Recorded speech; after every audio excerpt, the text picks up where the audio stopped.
Good morning. I want to talk about the benefits of death awareness and how that has enriched my own life. Death awareness is not something that I was born into being taught how to do, or something that I thought about excessively as a young child. I didn't. But as I got to know myself a little bit more in my early 20s, and then later when I entered anesthesia residency, I naturally, or I should say medical school at the age of 25, I noticed that we all die, right? And not noticed it, I knew we all died before that, but I thought about it more often because now I was in the field of medicine and I was taking care of sick patients and saw a lot of death. And a little bit later in life, in my probably mid-30s, I started exploring more contemplation and meditations in general, and started thinking about impermanence more and death and our own mortality. And so I started practicing death meditations as well as part of my meditation practice. That is just one example of how death awareness has made me present, has made me feel more aware that all there is now, which sounds cliche, but the truth is that most of us, and myself included in the past, walk around all day, every day, not really being aware that this moment right here is all we know really for sure, and that it could end at any time. I have, of course, had read tons of books about presence and impermanence and death. And one book that shaped me in 2003 was The Power of Now by Eckhart Tolle.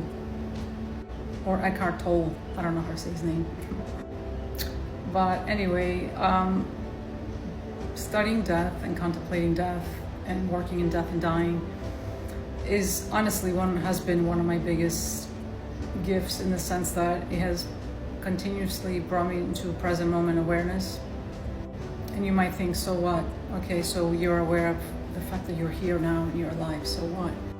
Well, so what is that awareness informs how I choose to live and how I choose to move forward with people, with any interaction really, on a day-to-day basis, knowing that I am aware of my present and my life, and the fragility of it, and know that it could end at any time, has forced me to think about how to be aware in my choices of how I speak, how I act, how I behave with other people, the choice to make the most out of every interaction that I have, whether it's with animals or people or situations. And in turn, being aware of that, and being able to think about your thoughts and your actions in the moment is powerful. But another deeper layer of that, a byproduct of that awareness, is that I'm now seeing every other being, animal or human, that I come in contact with as the same precious and divine existence that also is finite, and that is also doing their best to navigate life, this strange life. I think about that a lot. Like, what are we doing here? Who put us here and why? And forget having like a life goal or a life mission. Why even have one? Those are the questions I think about on a daily basis. And no, I don't suffer from that. Actually, it gives my life meaning, and it's exciting to me to think about these things, even if I don't come to a specific answer, which I don't. But even getting together with other people and talking about this brings me joy, actually. Yes, I'm weird, but I have found my weird people to get together and philosophize on existence and nature of reality and all these things. But so death awareness, there are layers to it. It's not like thinking, okay, we're all gonna die, great, I'm aware of it. It goes a lot deeper than that. It goes as deep as, like I said, seeing each other and seeing others as yourself in a way. You start to recognize yourself in others and vice versa. And with that comes the cultivation of empathy and compassion.